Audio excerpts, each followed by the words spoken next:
E olha só o caso que a gente vai conversar hoje aí. Esse caso, né, são duas empresárias, são duas sócias de uma agência de comunicação, e elas fizeram toda essa transição da pandemia, né, natural.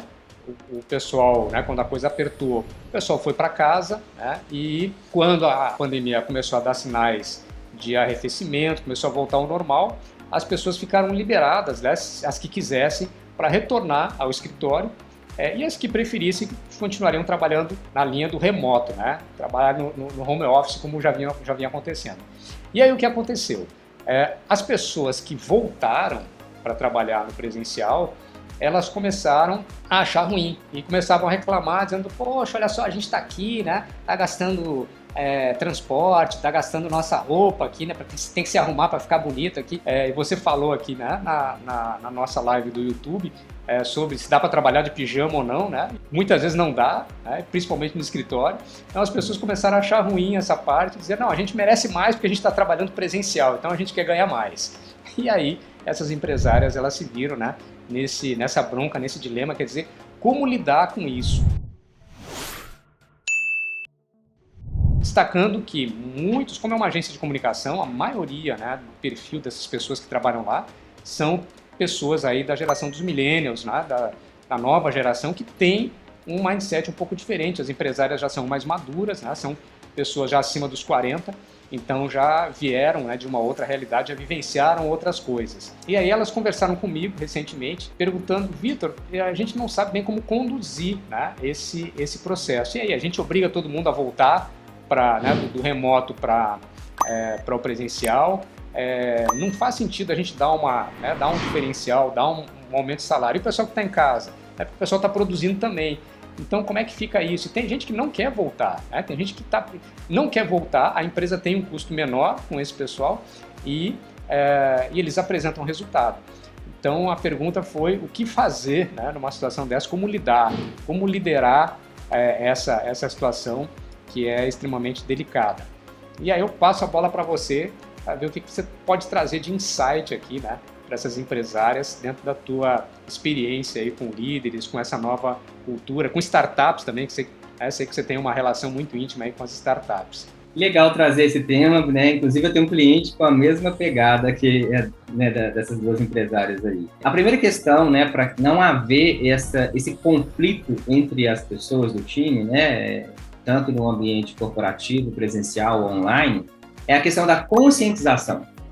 Porque muitas vezes o empreendedor ele quer fazer a execução do processo, mas ele esquece que tem que haver um planejamento, né? Tem que ter um processo de uma visão panorâmica, né? Ter uma visão panorâmica do todo para depois ter uma ação.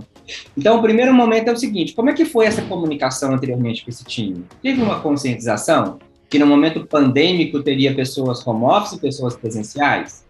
Essa comunicação ela foi verbalmente, foi uma comunicação através de um e-mail, houve ali uma validação para todo mundo ter esse entendimento? Se não, né, como que vai ser a partir de agora essa nova forma de trabalho? Então tem que haver novamente uma conscientização, tem que haver uma sinergia com o time para poder mostrar os prós e os contras. Não é só porque eu estou trabalhando home office ou eu estou trabalhando presencial que eu tenho que ganhar mais ou menos. Porque lá atrás foi aceitado a proposta de trabalho, independente se seria presencial ou home office, né? Então teve um acordo entre as partes. Mas para que esse colaborador não saia pela tangente, né, não troque a empresa que as empresárias têm hoje por uma outra empresa para ganhar um valor X a mais, é necessário entender como que eu vou reter esse talento.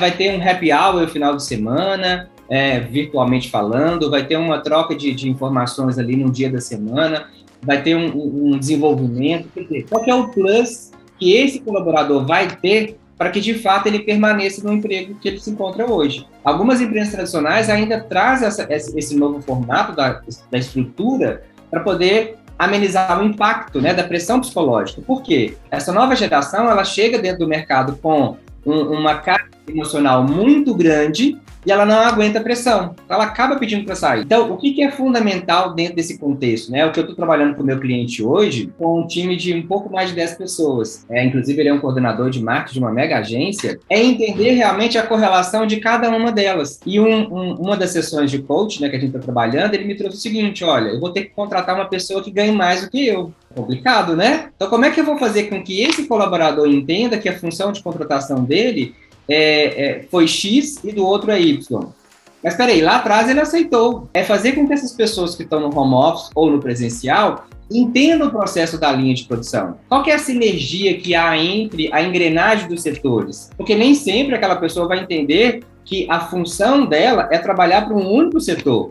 Independente que ela trabalhe no RH, no marketing, TI, todos trabalham para o setor de vendas.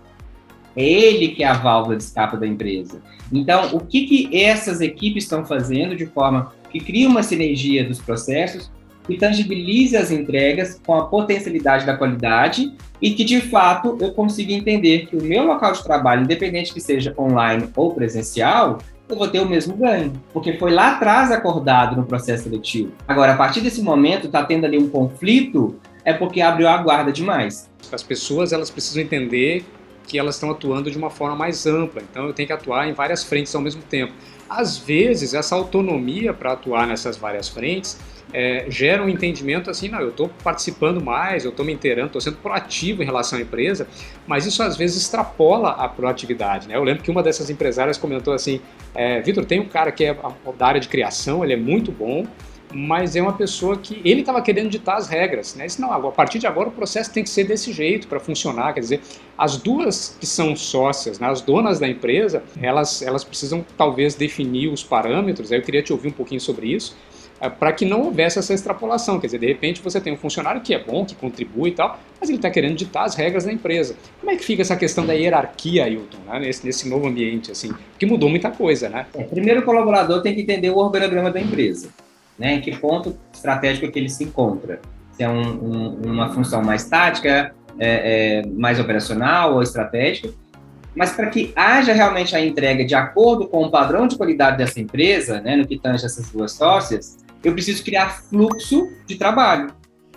Como é que vai ser a entrada daquela demanda do meu potencial cliente em relação à prestação de serviço e como é que vai ser a saída? Porque a área de TI não conversa bem com o RH, que não conversa com o marketing, não conversa com vendas e ninguém se conversa. E aí ninguém consegue fazer nada. Então, ninguém sabe qual que é o budget que ele tem, né, a nível semestral, anual. Então, quer dizer, não tem nenhuma clareza dos próximos passos. Então, o primeiro ponto é verificar a descrição sumária daquele cargo para entender se aquela pessoa está no lugar certo. Porque contratar errado custa caro. E aí eu vou ter um turnover muito alto. E aí eu posso ter até alguns passivos trabalhistas, porque hoje, infelizmente, as pessoas querem, né, tomar o que não é dela. Quando se fala ter o perfil do dono, eu preciso entender o seguinte, a empresa é minha, é eu que estou sonhando o meu sonho. Outras empresas que estão adentrando para esse sonho têm que entender o DNA da minha empresa.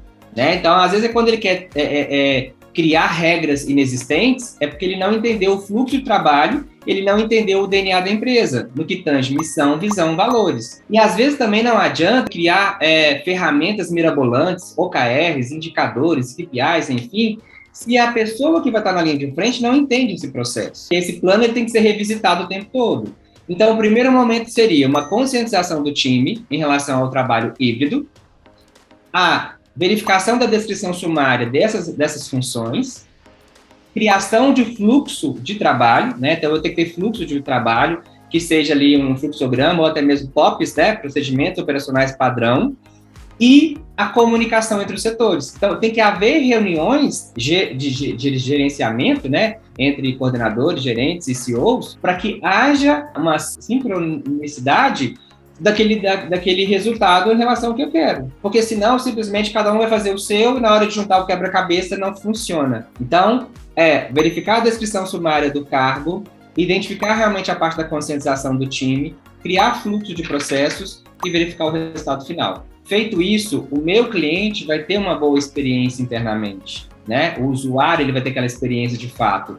Porque, hoje em dia, para mim entrar na Aeroplanos Brasil, eu estou entrando por aqui, para essa telinha. Como é que vai ser a porta de entrada? Como que vai ser a receptividade? Depois daqui eu vou para onde? Eu vou para uma plataforma, para um aplicativo?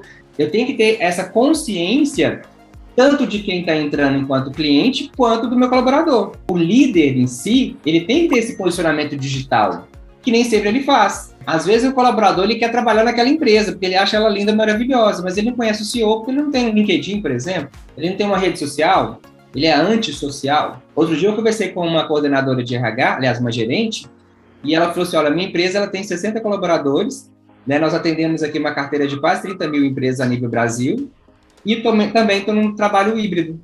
Só que eu sou a líder que eu quero todo mundo debaixo da minha asa. Mas a empresa abriu essa exceção. Então eu falei assim, olha, então é um momento de conscientização.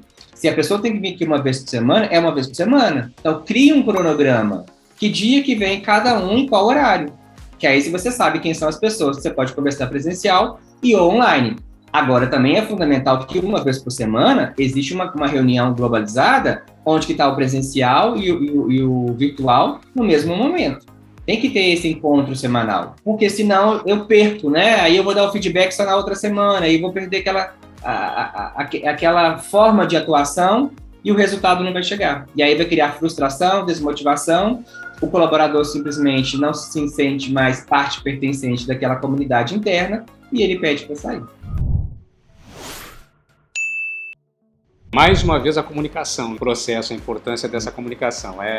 Eu costumava, nos tempos de consultoria, quando eu ia para as empresas, antes da pessoa começar a falar do problema, eu dizia, bom, a primeira coisa, o problema está nas pessoas, né? Sempre está nas pessoas. A causa do problema, muito provavelmente, está ligada de alguma forma a problemas de comunicação. Se a gente for ver, assim, dá para resumir muitos casos aí de entraves, de dificuldades, a essa questão da comunicação.